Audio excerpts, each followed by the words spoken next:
When you guys were kids, what did you want to be when you grew up? Like, what was the, like, when you were in elementary school or younger? So when you still believed that, like, there was a chance of being an astronaut or something, like that. Are you saying that there's not still a chance? How dare you? I mean, not for any of us right now. Wow. Don't limit us that way. Yeah, that's mean. What are you saying? I accept I'm not going to be an astronaut. Okay. Well, My eyesight's too bad. That's my issue. Interestingly it's the only enough thing for holding me back. I wanted to be a pilot, but I wanted to be an Air Force pilot. But that was because like my grandfather was in the Air Force, my dad was in the Air Force, and I was just way into planes. And so I was like, I had simulators like on the computer and stuff. Like I was so into it. I know a shocking amount of information about planes for no reason at all. Yeah, so much so that when they fly over your house 14 times an hour, you can identify every one of them. I like that because they're all military planes that fly over. So it's like, oh man, that's super guppy. That's a this, that's a that, Do you think maybe subconsciously that's why you chose that location to live in? Oh. So you can still be close to that childhood dream? No, I don't think so. I do think that the fact that we do live right next to NASA and Ellington is kind of like Ellington Air Force Base is kind of like a military, like I think that played into why I thought planes were so cool, because we have an air show that comes every year. Like they do like fake like bombings and stuff. Like it's pretty legit. You go see the planes. You go. And my dad's It's not first that job. They legit. do fake They are air fake assaults. bombing. Yeah. There's people running around screaming. But yeah, so my dad's first job, or I don't know if it was his first job, like the first, I think legit job, he worked on F-16 fighter planes. Like he did the electrical systems inside of them. Mm-hmm.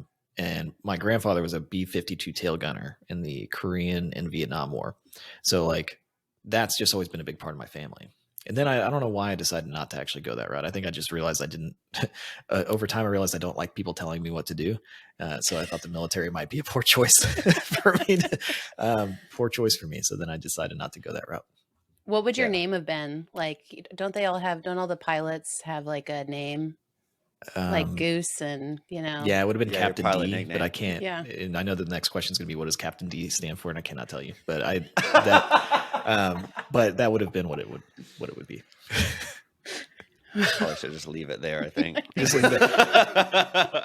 Yeah, I don't know. Do you remember like around what age you kind of recognized, I'm probably not going to be a pilot? High school. Okay. Yeah, for sure. High school. I think it was because I started getting into music instead. And then I was like, oh, I'm going to do music. I don't know. I had no idea what I was going to do for a long time. And even when I was getting my music degree, I was like, this sucks. I don't want to do this. So I just feel like you've reached that point of no return. Like I have to. Now commit. I'm doing what I'm doing what I'm supposed to do now. But for a long time I was like, man, I hate music. Like I've just happened to be good at it and I hated it for some reason. And then I became a teacher and I was like, I really hate this. This really sucks.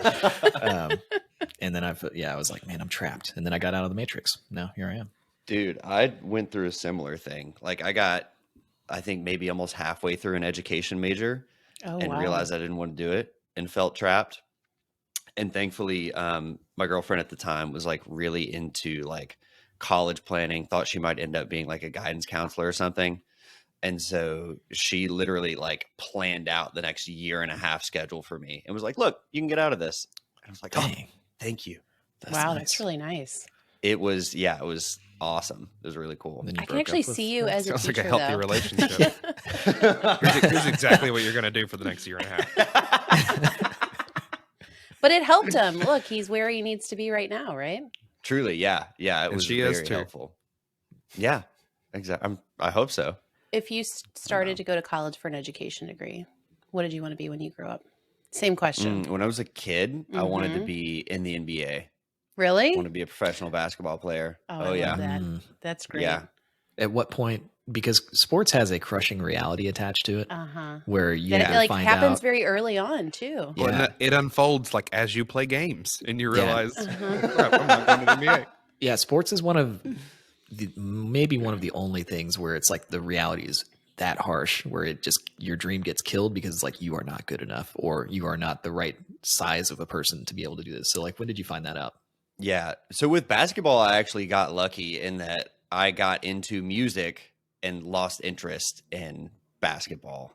And so I didn't have to hit that physical reality of like, hey, there's no way you're ever going to be able to physically do this, which was great. It saved my ego a lot. But I tried playing football my freshman year of high school and definitely had the physical realization of I am not mentally or physically built for this sport. Dude, I actually for a brief time wanted to be an NFL football player, which I am not built to do. And I found that out. I was on the 7th grade B team for football. And I didn't even try. They don't even try you out at 7th grade. They just like put you based on like, I think your like athletic ability and all that stuff. They just go A, B or whatever and see what happens. And I remember it was a kickoff and I was supposed to be blocking, and this kid hit me so hard. And this is like the second day of practice. He hit me so hard that at that moment I was like, I'll never be able to do this. I'll never make it in this, because like I was not. Some people like hitting people, like really like hitting people, and you find that out in school sports. Like some kids just really like to hit and really like to tackle and things like that. And I did not like it. I was like, this sucks. This is not fun. Yeah, so I found out pretty quickly. Yeah. Me and one of my good friends were doing a hitting drill, and it was basically like you run at each other and try to knock each other down. Dude. Oh my God. And I thought, go on, sorry. Oh, no, I interrupted you. You go. That's right. Yes, you did. I was like, oh, this is my friend. He'll like take it easy on me. He knows I'm new to this. And he just freaking laid me out, dude. Like I was vertical and then I was horizontal. Yeah. And it was that moment. It was a very harsh realization of like, I don't know if this is for me. Dude, I was a wide receiver, and they used to just line us up, and they did this drill where the wide receiver just ran, and then the actual athletic kids would tackle the wide receiver, and you couldn't fight back. There was nothing you could do. They would just make you run and get tackled. Like they'd lined us up and just made us do that as tackling practice for the kids that were actually good. My gosh. Yeah, it was brutal. I didn't realize at the time what was happening, though. I thought that I was contributing, but I was just being an athlete. I played soccer for several years, and I loved soccer because you could just like slide into somebody and like take them out hard, and like girls soccer. I don't know if you've ever watched girls or women's soccer. Like they are pretty vicious with like, kind of like undermining people. It was a lot of fun, but I'm not fast physical enough. and emotional conflict. Yeah. You continue to surprise me on this podcast. You keep saying things and I'm like, wait a second. What? like the car thing with on the I think first episode, you're just like, I'm gonna get a bunch of muscle cars. I'm like, man, I didn't see that coming. So were you a vicious soccer player, Ariel? Yeah. I'm a very competitive person when it comes to sports. I don't play sports often, but I'm super competitive when it comes to them. And I am like willing to probably push a little further than you're supposed to if it will give me an advantage. So if we did this walking desk thing where we tried to see who could like walk the most, would you really go all out for that? Possibly. Yeah. I can tell by that response you probably would. Yeah. Yeah, she probably would. But she opted out of me buying her a treadmill. Well, so you never gave me a deadline. You said that if you complete the course by the deadline, and then I think I asked when the deadline was or is, and then you said, well, you've already not met it. Well, I was just and I asked when is the new one, so and then there was no more. So you never gave me like a goal really to meet. Okay, for a little bit of context, I told Ariel, we were having this conversation about treadmills under walking desks. I told Ariel I would buy her one if we had a great month in January. And also she hit a goal with the course that she's creating. And then the next day was like, you know what? I don't really like treadmills that much. I'm not really motivated by that kind of stuff. Like she basically just ducked out of the whole thing. When I thought I was doing something, I thought I was like, man, this is a good boss moment. Like you're going to reward somebody for their work and just give them something cool. And then she just was like, nah, you know what? I don't really care about that kind of stuff. So, I mean, that's not exactly how it went in my mind, but that's fine. We can leave it at that. We can leave it at that. So what did you want to be, Ariel? Which I will say, I'm very interested to hear what Michael says too, because who knows? Yeah. But yeah, Ariel, he's also been so quiet. Like I feel like he hasn't said reliving his childhood dreams over there. It's a little uncomfortable, a little scary. But yeah, what did you want to do, Ariel? I wanted to be a teacher or a doctor. Those were my two things. And like my dad worked at a hospital, and so I would go and visit him there, and I like something about seeing like the doctors walking around like they knew everything. I was like, I'm going to be that. And then the teacher, I don't know where that came from, but I have, this is embarrassing. I was an only child, and when you were an only child, you don't have anybody around to play with most of the time, so you talk to yourself a lot. And I had my imaginary Ariel's classroom set up, but I was not Miss Ariel. I was Miss Kristy. That was my teacher name. I don't know where Kristy came from, but I was Miss Kristy. And I remember I had a stapler that in Sharpie marker when I was like 6 or 7, I wrote Miss Kristy on it, and I was like, "This is my teacher stapler." And I remember one year for Christmas, my aunt worked in a school. I think she was a school secretary. And so she gave me a catalog, like the teacher supply catalog, to look through and like, pick out whatever you want for Christmas. And I picked out one of those. It's like the class roster books, the grade books. That was what I wanted. And so I made up my class and like wrote all the names and like put grades in there and whether or not they were present for class. Did you have a favorite student? No, I don't think so.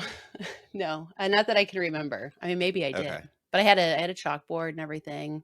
I'd write just Miss Kristy all over it when I was a kid. So you had another person that you wanted to be in addition to I your think job.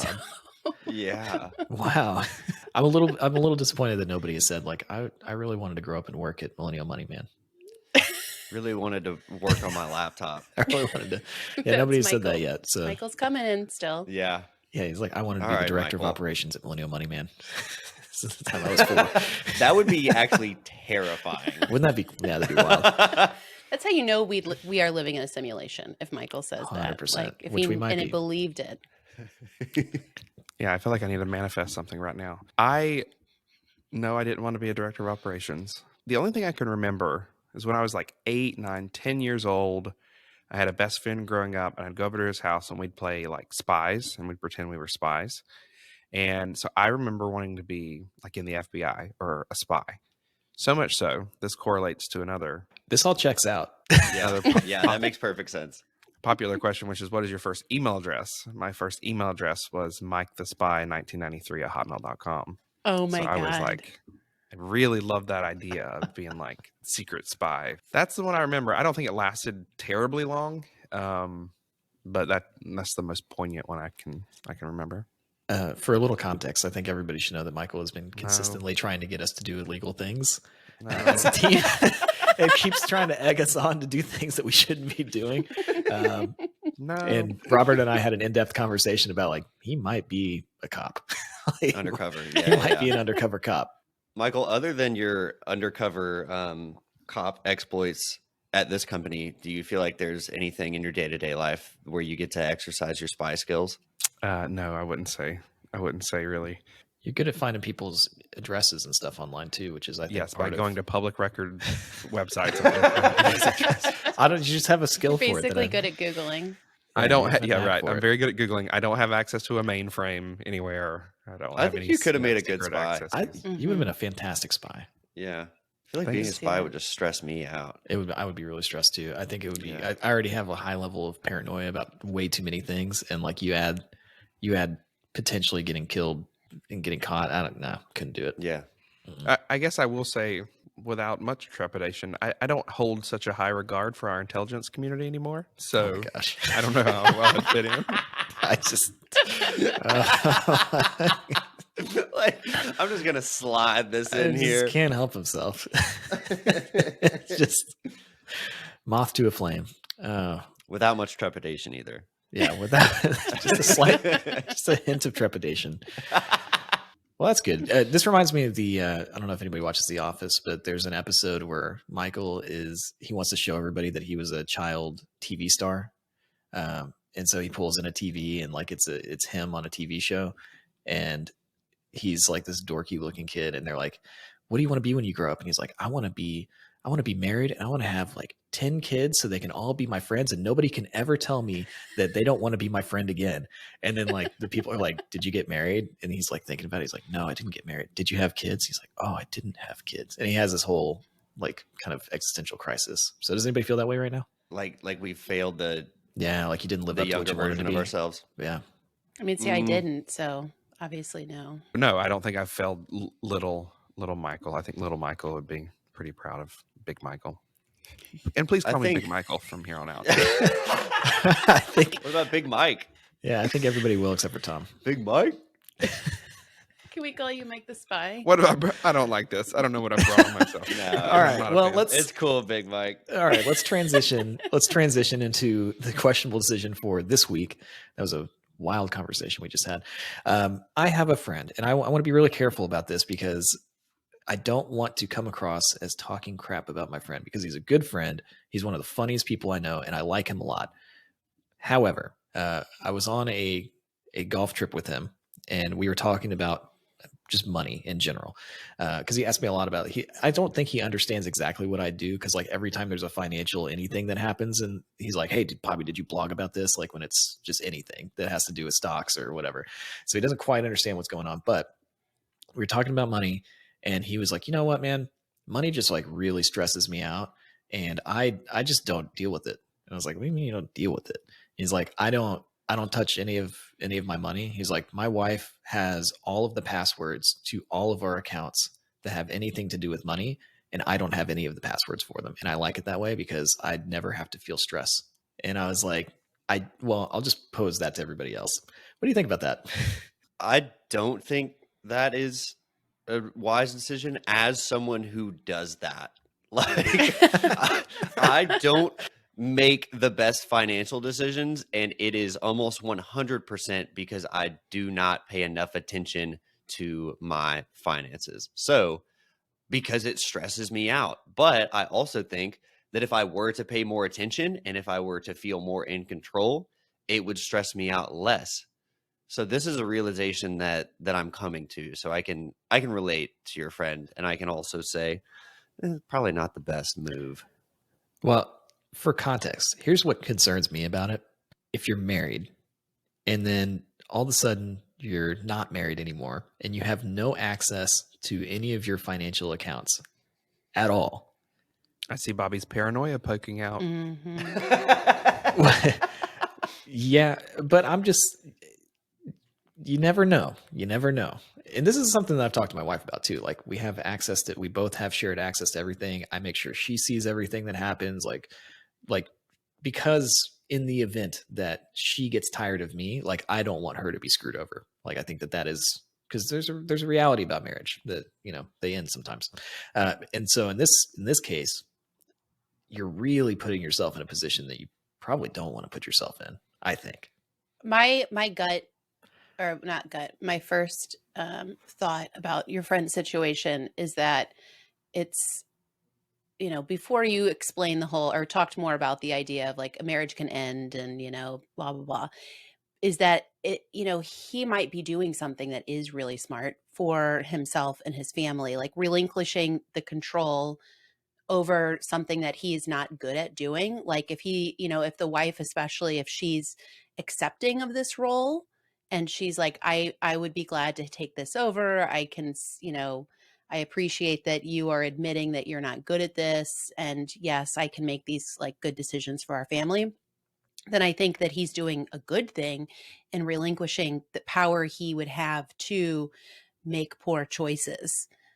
Now, I do agree though that they, you know, if something happened to their marriage, especially depending on how it happened, like if they ended things and it wasn't amicable, that would be very bad. Like she could totally screw him over. But you know, I get it. And I mean, my husband and I, we keep a lot of stuff separate and we don't have access to each other's accounts and passwords and everything. And it doesn't bother me. But I think separate makes a little more sense. Like I know a lot of people that do the separate thing. I don't know many people that do the I don't have access to anything and like it. I do have a question though, and I don't even know if we should go here on this podcast, but if it was a flip-flop situation and it was a woman that was like, I have no access to any of my accounts or passwords. My husband keeps all of that stuff. Well, that flip scenario kind of helps illustrate my take on this, which is I think it's good and fine for people to have roles. I'm stronger at this, I'm stronger at that. I mean, my wife kind of takes care of sort of the overall budget and paying, our kind of recurring bills. So that's just a role that she's better at and she's more comfortable with. And so she does it. But I think that the idea of being literally locked out, unable to see, and not even just unable to see, but not going to see where you are with your finances, like just hiding from it alone, that I don't think that's a good thing for you as a person. Even if someone's better at doing it and managing the finances, not knowing what's going on is not a place of power. I think you should try and understand where you are with your finances. You should keep an eye on it. You should even try and flex that muscle where it's not so uncomfortable for you and maybe grow. But just avoiding it altogether is, I think that has dangers. Even if you never get a divorce or even if nothing happens, just hiding from, money is not maybe not the best thing that you could do. And so I think that illustrates both partners, if you're sharing money, should sort of know what's going on. And if you choose to divide up the responsibilities in a certain way and I'll handle this or I don't want to handle any of it, that's fine if you can agree on it. But hiding from it, avoiding it, I wouldn't think that that's a good idea for anybody. Well, to your original question though about, flip-flopping that, how, is that okay? Does that change things? I think it is okay as long as it is the woman that is accepting of that, is like, this is something that I consent to, I agree to. I would like to be in a position where I don't have to think about this. But if somebody is locking her out because they don't trust her, they're doing it without the consent to do so, then I think that's wrong. But I think it would be the same thing if a woman was doing that to her husband and like, you are so bad with money that I'm not even going to let you touch it. Even if he's like, but I want to be better, or let's go through some financial therapy. I don't know, like whatever it is, I think that it's wrong either way. But I think what Michael said about the roles, like if you're accepting of that role, like this is the what I'm doing in our financial lives, I think that's fine. You said you keep separate accounts. And like I said, I know a lot of people do that. What is the thought process behind that? Like why separate accounts? Because the way that I look at it is you're married. So it's all, I mean, whether you like it or not, it's all owned jointly. Yeah. So what is the point of having the separate accounts? I think it just started, I think the separate accounts for us started just kind of like when we got married. I mean, we were young when we got married and we, there wasn't a lot of forethought with like financial planning together. It was just like, all right, we're getting married. Let's figure this out after the fact. And so there wasn't anything intentional behind it, but it works really well for us. Like we both have bills that we pay. Like I pay car insurance, I pay extra, like, if we're going out, entertainment type stuff, my husband pays the mortgage, the health insurance, utilities. Like we have it very evenly Why divided. take it all the boring stuff? Just because he's a man and I make him do boring things. No, it just worked out that way. Yeah. What would happen if you did combine it? Like what knowing your relationship, where might there be stress or conflict? I don't think there would be any stress or conflict. I don't think there would be any stress or conflict. I think it would be still like I have, the things, the auto payment set up. It would be the same way. I think, no matter how the accounts were combined. One thing that I will say that I do enjoy about having the separate accounts is that it does give me, it gives me a sense of autonomy that I think is important. We've been married for 18 years. And, when you're married for any amount of time, especially that long, like you feel very much like you are always together, the same person. And when you can find ways to feel independent or express independence, I think it's important. And for me, knowing that like I have an account that just has my name on it. And actually, I should say all of our accounts, the other like could technically access if they needed to. So it's not like Declan can't touch anything or I can't touch any of his money. But having this account that is really mine and that my money goes into gives me this like sense of power and independence that I appreciate having. It's not like I would use it as an out ever or anything like that, but it just feels it feels very much mine, this like separate thing that exists outside of the two of us. And that's something that's been good for our relationship. I hope he feels the same way. I have no idea though. Yeah, I think it makes sense. I don't know. We don't do that, but I don't know. Maybe we should. I don't know. But I don't know. So Robert, like, one thing I would like to say is that it would have been good to know before you came to work at Millennial Money Man that you don't care about money. Oh, that's not entirely true. I do care about money. I'm just like, I don't know. I'm very much like the type of person who, like, if I want something and the money is in my account, it's like, I'm probably just gonna get it, as opposed to like I have good self-restraint in the day-to-day, right? Like I'm good at sticking to a routine. I'm good at things like that. But I recently discovered when it comes to purchases that are like in the range of 300 to like 2000, I kind of like, if I can have like the slightest justification, like then it's game over. So I actually, that's like a new guardrail that I've put up for myself. It's like, if I want to buy something and it's above $300, I sort of have now that extra mental check of like, okay, do you really need this right now? Mm-hmm. Okay. So if you we're speaking the same language there, Robert. I have the same impulse. Yeah. So if you were to get married at some point, would you be comfortable with a similar setup where you're like, you know what, I don't even want to deal with this. Like, just you make the passwords. I don't want to even think about this stuff.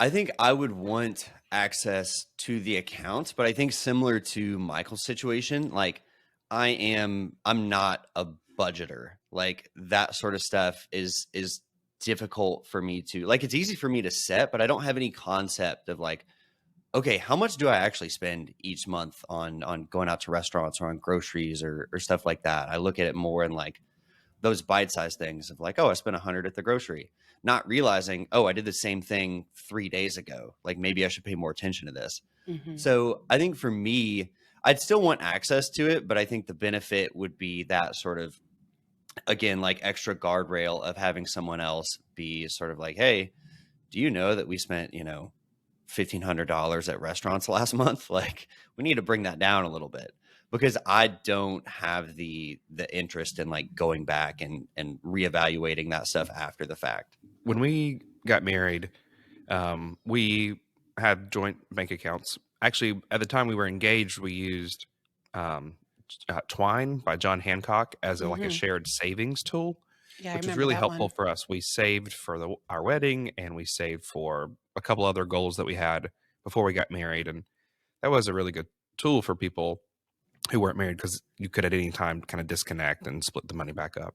But we had joint bank accounts. However, we didn't use traditional banks. So we use Simple, the greatest bank of all time, God rest their soul. And we have a similar bank now that we use, and there's the shared account, but then you do have individual pots. And I know a lot of traditional checking accounts kind of work like that, but these, the one we use now is, it's just a little bit cleaner, easier to use. And so when we get direct deposits, I don't remember if it gets split up by percentage or whatever, but we do have a little bit of money we keep in an individual account. So we have kind of play money that we keep. Not everything goes into the shared account, but we also have a budgeting app that kind of pulls all transactions. So it's not like anything's truly hidden, but it's also not like you always have to spend from the shared account. And I feel like, that works for us. But I also think that's kind of, sort of, even what you're talking about, Errol. It's not like you're trying to hide anything. You just want your kind of pool of money or your envelope of money. And to Robert's point, like, I don't care what my wife buys, but it is helpful, to sort of see over time, are we spending too much money on this, or just having that transparency. So, yeah, I think there's a lot of similarities there. But just getting back to the questionable decision, the hiding from it, the I don't want to know, the fingers in your ears, I don't know how that stays sustainable for a long time. But then again, people are different. It could be. But I feel like if something were to go wrong, if you were to hit a road bump, whether that be a big road bump or a little road bump, you might end up getting the consequences of hiding from what's going on with your money. So I think you want to be somewhat aware. You want to have some insight into what's going on. And I don't think this is the same, but people who are really rich, I think a lot of them want to do the same thing, and they kind of put a lot of the money decisions to a business manager, and that's where you get screwed. You want to know what's going on with your money, even if you're not wanting to be the person that like micromanages what's being done with it. If your friend, like, if he wants to buy something, does he have to ask for permission, or how does that work? Because, or does, that's what I'm curious about. So, a little more context. This is my friend. He enjoys casinos a lot. I see what you're doing here, and I appreciate it. Okay. All right. I think we're going to retract a lot of our previous answers. Yeah, he's a fan of Vegas. And typically the way that they seem to operate, and I hope he never listens to this. Actually, no, I think he would probably agree with all this. He kind of just does things, and then they fight about it later. Because the reason we were talking about this in the first place is on this golf trip, I heard him and his wife arguing at like 2 a.m. about something, and it happened to do with money, and specifically that he hadn't told her he was going on this golf trip until about a day before, and it was not a cheap golf trip. So there's a little bit of context. It's there have been some guardrails, I think, put in place in the relationship for him. Maybe that feels more like a communication thing than a money thing. Yeah. I mean, I guess it's a money thing too, but also like you should probably tell your wife if you're about to go on a trip. He didn't do that. But again, hey, look, I'm not married, so I don't know how this stuff works, you guys. I don't know. You have a pretty good impulse about that one. Okay, I actually, before you revealed that bit of information, I did have like one thing that I've been thinking about through the course of this conversation is like when someone opts out of paying attention to the news or like the political climate or something like that, that's generally applauded, right? And they do that for, I mean, let's ignore the whole casinos thing for a moment. They do that for the same reason that your friend is opting, I previously thought, out of the financial conversation, right? Of like, oh, it takes up mental space, it stresses me out, it like is a detriment to my well-being. So like, how do you all compare those two things? Like someone opting out of paying attention to the news versus opting out of paying attention to their financial accounts when a spouse is handling it. Just overall, the concept of like almost completely ignoring something that could have some effect on your life because it is a quote unquote detriment to your well-being or happiness or whatever. They're kind of related. I don't know. It's an interesting thing because I think if a lot of people that have money stress that do this where they avoid their money, like if they just didn't do that instead and they just like looked at their money, they probably wouldn't have nearly as much stress. I think I saw a Jeff Bezos quote, or it was like a TikTok video or something where he was talking about like stress doesn't come from like hard work or building companies or anything like that. He was like, stress comes from not doing something that you're supposed to be doing. So like the idea that you have this thing looming and you haven't done it is where a lot of stress comes from. And I think that's with money for sure. A lot of people just don't look at it when it's really like these days you can just kind of hook up Personal Capital and Mint, and there's plenty of different bank account options. Like it's kind of easy to look at your money and see how much money you're spending. And that doesn't even mean that you have to budget. Like I'm not a budgeter either. I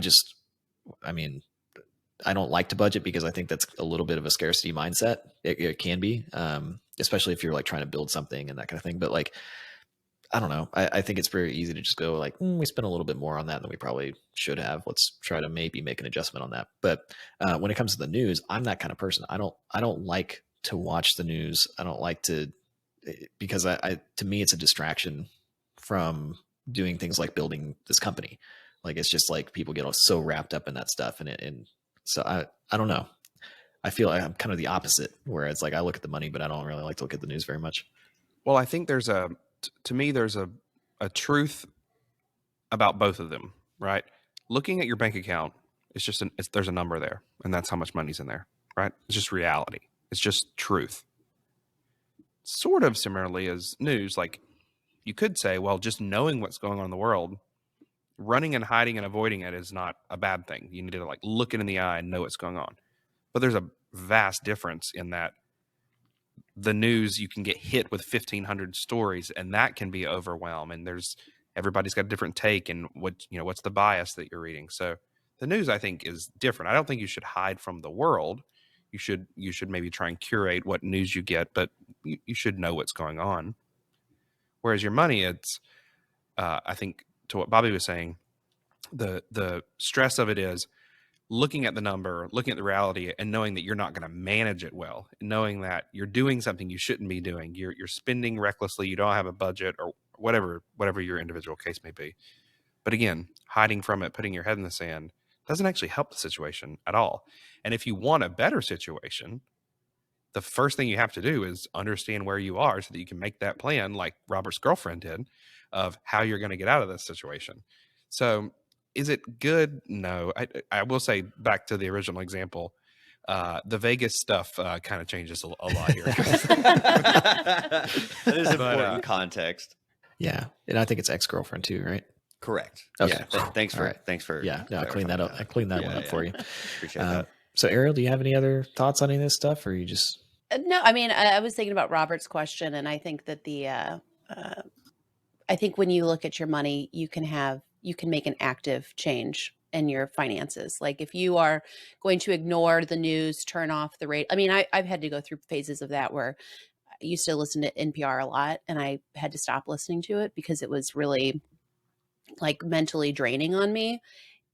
And there are things that when you listen to the news and you are aware of what's happening in the world, you can vote, you can get behind causes, you can do stuff like that, but you're not going to see like immediate changes. But when you look at your bank account, you can immediately make changes. You can make a decision to, not spend $300 on something, or like to stop eating out, or to go find a side hustle or whatever. You can see immediate changes with that. And I think that's the difference in, your question.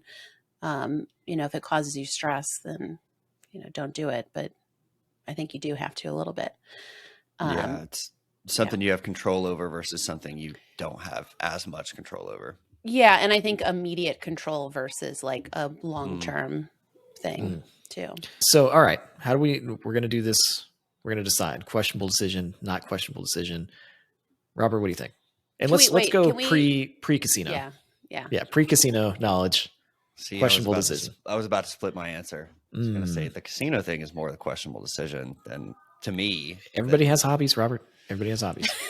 Hey, look, my parents enjoy the casino, which doesn't make sense to me. I hate casinos. I'm not good at it, so yeah, I don't like it either.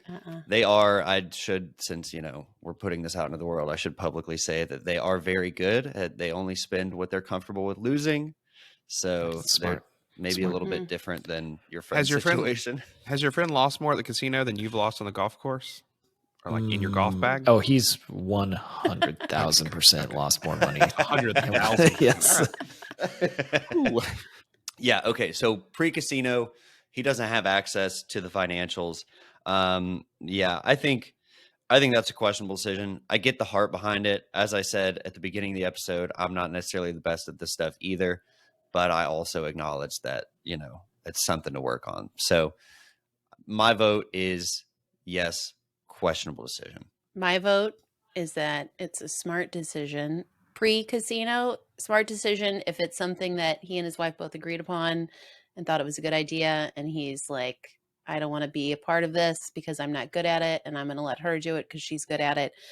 Post-casino, I think it's still a good decision for her to keep a handle on things, but I think that he needs like therapy or something. He needs like to get help for the underlying issue. I didn't say he's an addict. I don't want to put that out there. It's a form of entertainment for him that he travels a lot. He does a lot of casinos, and it's a fun thing for him. Sometimes he wins a lot of money too. So I would say if the partner is the one requesting it, that is the only kind of door open that would maybe make it okay. Like, I think that the person who's locked out should be asking, hey, can you lock me out? Mhm. But I ultimately think it's a questionable decision, and that if you need something like that for a time, you need a plan to be able to get out of it, a plan to be able to kind of deal with your finances and be able to look at a number and not get stressed out. Because I don't think doing that for your entire life is really sustainable. Yeah, I think it's a bad idea. But more for like post casino doesn't really matter. Like I think you're opening yourself up to a lot of potential risk by not having access to your accounts in the event that something did happen to your relationship. So I don't know if that's just the way that I kind of look at the world, which a lot of people listening to this are probably gonna be like, dang, your marriage sucks. My marriage is great. Your marriage sucks. Yeah, your marriage sucks. Mine doesn't suck. No, but there is like this reality, and my wife and I talk about it. Like I think, like if something ever were to happen, and it's like if she ever got tired of me for whatever reason, like she needs to have just as much access to everything as I do. Like that's the fair thing in the relationship, I think. And hopefully, knock on wood, nothing ever happens like that. But marriage is, it's kind of like a business partnership in a lot of ways. So you have to kind of treat it that way. So even if he likes to have fun and, go to casinos sometimes and all that, like that's still not a reason to not access any of your money and give up that control to somebody else. Like I think it's highly questionable. So I wouldn't do it. Which I told him all of this, by the way, and he didn't listen to me. So at least I don't think so. All right, guys, thanks for listening to another episode of Questionable Decisions. If you want to see the video version of this podcast, we are on YouTube. And if you want us to talk about a decision that you or someone you know has made for us to determine if it's questionable, feel free to text it to us at 321-222-0203. We'll be back next week with another episode. Talk soon.